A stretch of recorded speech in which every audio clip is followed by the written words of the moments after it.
¿Este qué es, Alberto? Un años. Ajá, pero ¿de qué? ¿Qué carro es este? ¿Qué coche es? Ese El SEAT, muy bien. ¿Y este es? es un papá. Un Volkswagen. ¿Y este cuál es?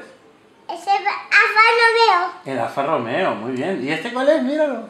Un Jeep Audi. ¿Este cuál es? Audi. El Audi, muy bien. ¿Y este? Ese BMW, muy bien. ¿Y este cuál es?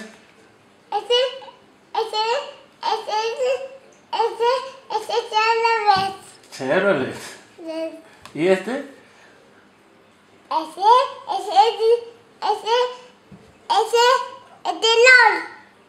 ¿El cuál? El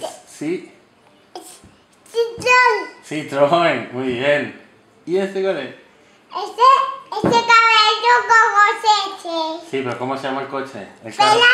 Ferrari, muy bien. ¿Y este cuál es? Mira. Nissan. No, Fiat. No, Fiat. Esa es la foto. Muy bien. ¿Y este cuál es? Un foto de papá. Un Ford, como el de papá. ¿Y este cuál es? Esa onda. Honda, muy bien. ¿Y este cuál es? Ese chip. Jeep, muy bien. ¿Y este?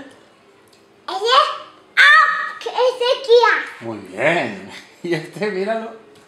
Ese Toyota. Muy bien. ¿Y este cuál es? Te duele la barriga. Toda la barriga. ¿Y este cuál es? Te duele una barriga. Aquí está. Ajá. ¿Y este cuál es? Una. No, míralo bien. Anda. ¿Este cuál es? Ese es Mazda. Mazda, muy bien. ¿Y este? Ese onda. Ese Mercedes de Luis. Mercedes como el de Luis. ¿Y este sí lo sabes cuál es? Ese Mercedes es de Manuel. Ajá, como el de Manuel. ¿Pero qué es? ¿Un? Ese es Mitsubishi. Mitsubishi. ¿Y este? ¿Este es fácil? Ese es Nissan. Muy bien. Es fácil. ¿Y este cuál es? Ese es Peugeot. Peugeot, muy bien. ¿Y este? Ese no.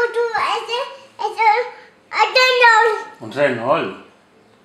Y este es el SEAT con el que empezamos. Muy bien, dile adiós. Adiós.